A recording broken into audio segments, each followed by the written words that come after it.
അസ്സലാമു അലൈക്കും വറഹ്മത്തുള്ളാഹ്.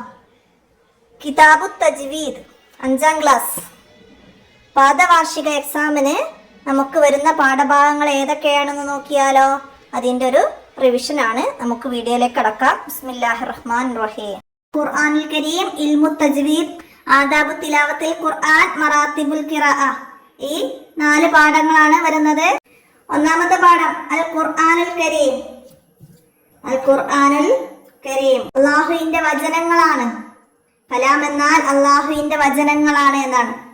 നമുക്കെല്ലാം നൽകി പരിപാലിക്കുന്ന സർവശക്തനായ അള്ളാഹു അവന്റെ കലാമായ വിശുദ്ധ ഗ്രന്ഥമാണ് ഖുർആൻ. അൽ ഖുർആനുൽ കരീം. റമളാൻ മാസത്തിൽ മക്കയിലെ ഹിറാ ഗുഹയിലാണ് ആ വിശുദ്ധ ഖുർആൻ അവതരിക്കപ്പെട്ടത്. ഹിറാ ഗുഹയില് റമളാൻ മാസത്തില്. അന്ന് നബിതങ്ങൾക്ക് 40 വയസ്സായിരുന്നു. തുടർന്ന് 23 വർഷം കൊണ്ട് വിവിധ ഘട്ടങ്ങളിലായിട്ടാണ് അള്ളാഹുവിന്റെ നിർദ്ദേശപ്രകാരമാണ് ജിബ്രീൽ അലൈഹിസ്സലാം നബിതങ്ങൾക്ക് ഖുർആൻ പാരായണം ചെയ്ത് കേൾപ്പിച്ചത്. ഇതാണ് ഖുർആനിന്റെ അവതരണം. ഖുർആനിന്റെ അവതരണം റമളാൻ മാസം ഹിറാ ഗുഹയിൽ വെച്ച് നബി സല്ലല്ലാഹു അലൈഹി വസല്ലമ തങ്ങൾക്ക് 40 വയസ്സ് പൂർത്തിയായപ്പോഴാണ്. ഖുർആൻ പഠിക്കലും പാരായണം ചെയ്യലും ഓരോ മുസ്ലിമിനും അനിവാര്യമാണ്. ഖുർആനിൽ 114 സൂറത്തുകളുണ്ട്. പാരായണ സൗകര്യത്തിനായി ഖുർആൻ 30 ജുസ് ആയി തിരിച്ചിട്ടുണ്ട്. എത്ര ജുസ് ഉണ്ട്, എത്ര സൂറത്തുണ്ട്? നബി സല്ലല്ലാഹു അലൈഹി വസല്ലമ മക്ക ജീവിതകാലത്ത് അവതരിപ്പിക്കപ്പെട്ട സൂറത്തുകൾ അത് മക്കിയ എന്ന പേരിൽ അറിയപ്പെടുന്നു. അത് 86 എണ്ണമാണ്. എന്നാൽ മദീനയിലെത്തി അവിടെ വെച്ച് അവതരിപ്പിക്കപ്പെട്ട സൂറത്തുകൾക്ക് എന്താണ് മദനിയ. ഹിജ്റ പോയതിനു ശേഷം ഇറങ്ങിയ സൂറത്തുകൾ മദനിയ എന്ന പേരിൽ അത് 28 എണ്ണമാണ്. മുസഫ് എന്നാൽ എന്ത്? വിവിധ ഘട്ടങ്ങളിലായി അവതരിക്കപ്പെട്ട ആയത്തുകൾ ഒരു ഗ്രന്ഥമായി ക്രോഡീകരിക്കപ്പെട്ടു. അതാണ് മുസ്ഹഫ്. നബി സല്ലല്ലാഹു അലൈഹി വസല്ലമയുടെ ഏറ്റവും വലിയ മുഅ്ജിസത്ത് ഏതാണ്? പരിശുദ്ധ ഖുർആനാണ്. ഖുർആനിന്റെ മറ്റൊരു പേര് എന്ത്? ഖുർആനിന്റെ മറ്റൊരു പേര് അൽ ഫുർഖാനുൽ അലീം എന്നാണ്. അൽ ഫുർഖാനുൽ അലീം എന്നാണ്. ഖുർആനിന്റെ പ്രത്യേകതകളിൽ നിന്ന് 2 എണ്ണം എഴുതാം, 3 എണ്ണം എഴുതാം എന്നൊക്കെ പറഞ്ഞ് നമുക്ക് ഇവിടുന്ന് മനസ്സിലാക്കി എഴുതാൻ കഴിയണം. 114 സൂറത്തുണ്ട്. 23 വർഷം കൊണ്ട് അവതരിപ്പിക്കപ്പെട്ടു. ജിബ്രീൽ അലൈഹിസ്സലാം മുഖേന ഇറക്കപ്പെട്ടു. നബി സല്ലല്ലാഹു അലൈഹി വസല്ലമക്ക് 40 വയസ്സുള്ളപ്പോൾ ഇറക്കപ്പെട്ടു. മക്കിയായ 86 സൂറത്തും മദനിയായ 28 സൂറത്തുകളും റമളാൻ മാസത്തിലാണ് ഇറക്കപ്പെട്ടത്. ഇതൊക്കെ ഖുർആനിന്റെ പ്രത്യേകതകളാണ്. അപ്പൊ ഇതൊക്കെ മനസ്സിലാക്കണം കേട്ടോ. അപ്പൊ എത്രയാണ് ഈ ഒന്നാമത്തെ പാഠത്തില് നമുക്ക് മനസ്സിലാക്കേണ്ട ഇമ്പോർട്ടന്റ് കാര്യങ്ങൾ മനസ്സിലാക്കാം. അടുത്ത 2ാമത്തെ പാഠം ഇൽമു തജ്വീദ്. 2ാമത്തെ പാഠം വരുന്നത് ഇൽമു തജ്വീദ് ആണ്. നമുക്ക് നോക്കാം എന്താണ് ഇൽമു തജ്വീദ്. ഖുർആൻ പാരായണ നിയമങ്ങൾ ചർച്ച ചെയ്യുന്ന വിജ്ഞാന ശാഖയാണ് ഇൽമു തജ്വീദ്.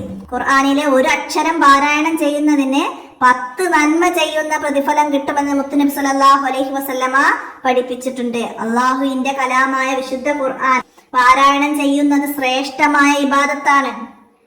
ശ്രേഷ്ഠമായ ഇബാദത്താണ് ഏത്? അള്ളാഹുവിന്റെ കലാമായ വിശുദ്ധ ഖുർആൻ പാരായണം ചെയ്യുന്നത്. മഹത്തായ ഒരുപാട് പ്രതിഫലങ്ങള്, പുണ്യങ്ങളൊക്കെ ഈ ലോകത്തും പരലോകത്തും ഖുർആൻ പാരായണത്തിലൂടെ ലഭ്യമാകുന്നതാണ്. ഈ പുണ്യങ്ങളും മഹത്വങ്ങളൊക്കെ ലഭിക്കണമെങ്കിൽ എന്താണ്? ഖുർആൻ അതിന്റെ പാരായണ നിയമങ്ങൾ പാലിച്ചുകൊണ്ട് മനോഹരമായി പാരായണം ചെയ്യണം. അക്ഷരങ്ങളുടെ ഉച്ചാരണ നിയമങ്ങൾ പാലിച്ച് മനോഹരമായി ഖുർആൻ ഓതുന്നതിന് തജ്വീദ് എന്ന് പറയുന്നു. തജ്വീദ് എന്നാൽ എന്ത്? ചോദ്യം വരും. അക്ഷരങ്ങളുടെ ഉച്ചാരണ നിയമങ്ങൾ പാലിച്ച് മനോഹരമായി ഖുർആൻ ഓതുന്നതിന് തജ്വീദ് എന്ന് പറയുന്നു. ഇൽമു തജ്വീദ് പറഞ്ഞു മനസ്സിലാക്കാം.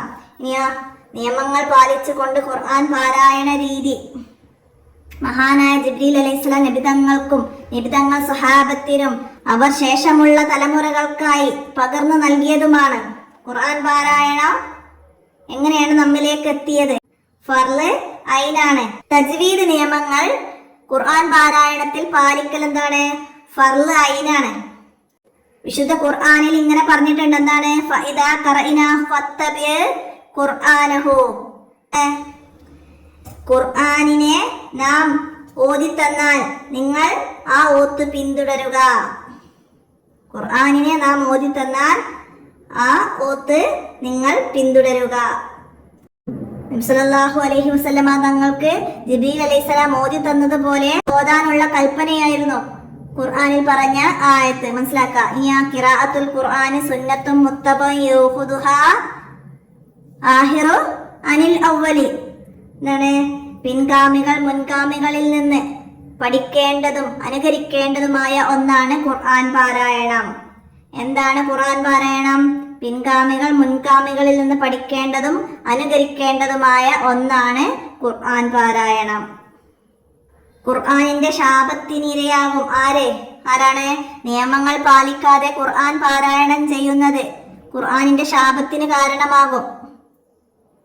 ഖുർആൻ ശപിക്കും നിയമങ്ങൾ പാലിക്കാതെ ഖുർആൻ പാരായണം ചെയ്യുന്നവരെ.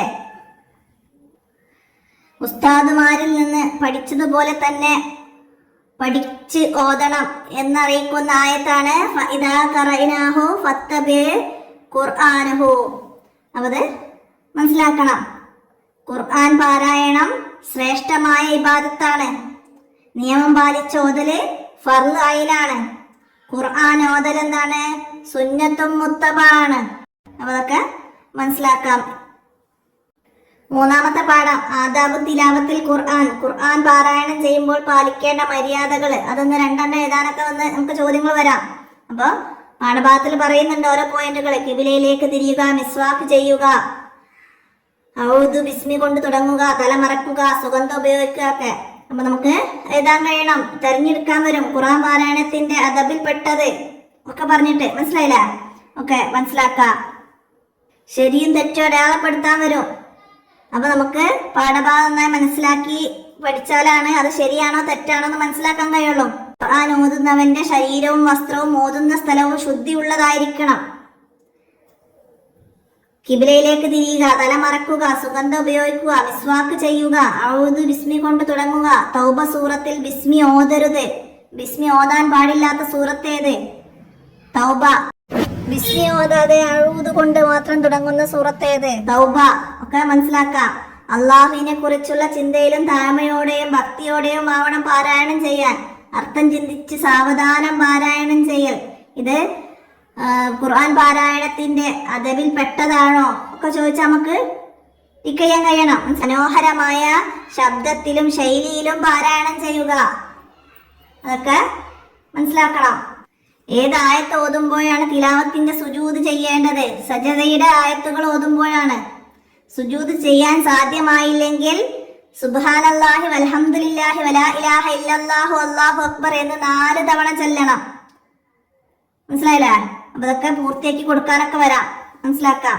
പിന്നെ ഓത്ത് കേൾക്കുമ്പോൾ പാലിക്കേണ്ട മര്യാദകള്: ശ്രദ്ധയോടെ കേൾക്കുക, അർത്ഥം ചിന്തിച്ച് അതിലുള്ള ഉപദേശങ്ങൾ സ്വീകരിക്കുക, സജദയുടെ ആയത്ത് കേട്ടാൽ തിലാവത്തിന്റെ സുജൂദ് ചെയ്യുക, പിന്നെ ഓതുന്നവന്റെ സാന്നിധ്യത്തിൽ വെച്ച് തമാശ, ചിരി, അന്യ സംസാരം പോലെയുള്ളതൊക്കെ ഒഴിവാക്കണം. ഇതൊക്കെ ഓത്ത് കേൾക്കുമ്പോൾ കേൾക്കുന്ന ആള് പാലിക്കേണ്ട മര്യാദകളാണ്. അപ്പൊ ഇതിന്ന് 2 എഴുതാന്നൊക്കെ പറഞ്ഞാൽ എഴുതാൻ കഴിയണം. മനസ്സിലായില്ലേ? ചിരി, തമാശ ഇതൊക്കെ ഒഴിവാക്കണം. ആരുടെ സാന്നിധ്യത്തില്? ഓതുന്നവന്റെ സാന്നിധ്യത്തില്. ഓത്ത് കേൾക്കുന്നവരും സജദയുടെ ആയത്ത് കേട്ടാല് സുജൂദ് ചെയ്യേണ്ടതുണ്ടോ? ഉണ്ട്. അപ്പൊ ഈ പാഠഭാഗത്ത് നിന്ന് മനസ്സിലാക്കേണ്ട ഇത്രയാണ്. ഇവിടെ തദ്രിഭാഗത്തിൽ വന്ന ചോദ്യങ്ങളൊക്കെ നോക്കുക. നമുക്ക് ഇനി അടുത്ത പാഠഭാഗം മനസ്സിലാക്കാം. 4ാമത്തെ പാഠം മറാത്തിബുൽ ഖിറാഅത്തി. എന്താണ്? പാരായണത്തിന്റെ വിവിധ തരങ്ങള്. പാരായണത്തിന്റെ വിവിധ തരങ്ങള് ഏതൊക്കെയാണ്? ഖിറാഅത്തിന്റെ ഇനങ്ങൾ എന്ന് പറഞ്ഞിട്ട് നമ്മൾ പഠിച്ചിട്ടുണ്ട്. തർത്തീല്, ഖദർ, തദ്വീർ, ഇങ്ങനെ 3 എണ്ണാണ്. എന്താണ് തഹ്ഖീഖ്, എന്താണ് തർത്തീല്, എന്താണ് ഖദർ, എന്താണ് തദ്വീർ ഒക്കെ മനസ്സിലാക്കണം. അർത്ഥം ചിന്തിച്ച് സാവധാനം പാരായണം ചെയ്യല് തർത്തീലായിട്ടാണ്. ഖദർ അക്ഷരങ്ങളുടെ ഹർക്കത്തുകൾ മാറിപ്പോവാത്ത രീതിയിൽ വേഗത്തിൽ പാരായണം ചെയ്യുന്നതിനാണ് ഖദർ എന്ന് പറയുന്നത്. തദ്വീർ മിതമായ വേഗത്തിൽ പാരായണം ചെയ്യലാണ് തദ്വീർ. അപ്പൊ ഈ ഭാഗം നന്നായിട്ട് പഠിക്കണം. നമുക്ക് മാച്ച് ചെയ്യാൻ വരാം, ചേർത്ത് കൊടുക്കാൻ വരും. അർത്ഥം ചിന്തിച്ച് സാവധാനം പാരായണം ചെയ്യല് ഡാഷ്. അപ്പൊ നമുക്ക് തർത്തീൽ എഴുതാൻ കഴിയണം. അപ്പൊ ആ രീതിയിൽ മനസ്സിലാക്കി പഠിക്കണം. ഏത് രീതിയിൽ പാരായണം ചെയ്യുകയാണെങ്കിലും തജ്വീദ് നിയമങ്ങൾ പാലിക്കൽ എന്താണ്? നിർബന്ധമാണ്. തജ്വീദ് നിയമങ്ങൾ പാലിക്കൽ നിർബന്ധമാണ്. അക്ഷരങ്ങളുടെ ഉച്ചാരണവും മറ്റു നിയമങ്ങളും കൃത്യമായി പാലിക്കാൻ നമ്മൾ എങ്ങനെയാണ് ഖുർആൻ പാരായണം ചെയ്യേണ്ടത്? എങ്ങനെയാണ്? സാവധാനം പാരായണം ചെയ്യണം. അത് സാവധാനാണ് പാരായണം ചെയ്യേണ്ടത്. ഖുർആൻ ഓതുമ്പോൾ ഒരിക്കലും പാടില്ലാത്ത വേഗത ഏതാണ്? അക്ഷരങ്ങളുടെ ഹർക്കത്തുകൾ മാറിപ്പോകുന്ന രൂപത്തിലോ നഷ്ടപ്പെട്ടു പോകുന്ന രൂപത്തിലോ ഉള്ള വേഗത ഒരിക്കലും പാടില്ല. വേഗത പരിഗണിക്കുമ്പോൾ ഖിറാഅത്തിന്റെ ഇനങ്ങൾ എത്ര, ഏതെല്ലാം എന്ന് വെച്ചാല് നമുക്ക് എഴുതാൻ കഴിയണം. ഖിറാഅത്തിന്റെ ഇനങ്ങൾ 3 എണ്ണമാണ്. അവ തർത്തീല്, ഹദർ, തദ്വീർ എന്നിവയാണ്. ഖുർആൻ പഠിക്കാനും പഠിപ്പിക്കാനും വേണ്ടി തർത്തീലിനേക്കാൾ സാവധാനത്തിൽ ഓതുന്ന രീതിക്ക് പറയുന്ന പേരെന്ത്? അത് തഹ്കീഖാണ്. എല്ലാ പാരായണ രീതിയിലും നിർബന്ധമായിട്ടും പാലിക്കേണ്ടത് എന്താണ്? തജ്വീദ് നിയമങ്ങളാണ്. തജ്വീദ് നിയമങ്ങൾ പാലിക്കൽ നിർബന്ധമാണ്. നമുക്ക് ഈ 4ാമത്തെ പാഠം വരെയാണ് എക്സാമിന് വരുന്ന പാഠഭാഗങ്ങൾ. അപ്പം ഇതുവരെ ഉള്ള തദ്രിബാത്തുകളും പാഠത്തിൻ്റെ ഉള്ളിൽ നിന്ന് വരുന്ന ചോദ്യങ്ങളൊക്കെ നന്നായി മനസ്സിലാക്കി പഠിക്കുക. വീഡിയോ കൂട്ടുകാർക്ക് ഷെയർ ചെയ്തെടുക്കുക. നമുക്ക് അടുത്ത ചോദ്യപേപ്പറുമായി അടുത്ത വീഡിയോയിൽ കാണാം. അസ്സലാമു അലൈക്കും വറഹ്മത്തുള്ളാഹി.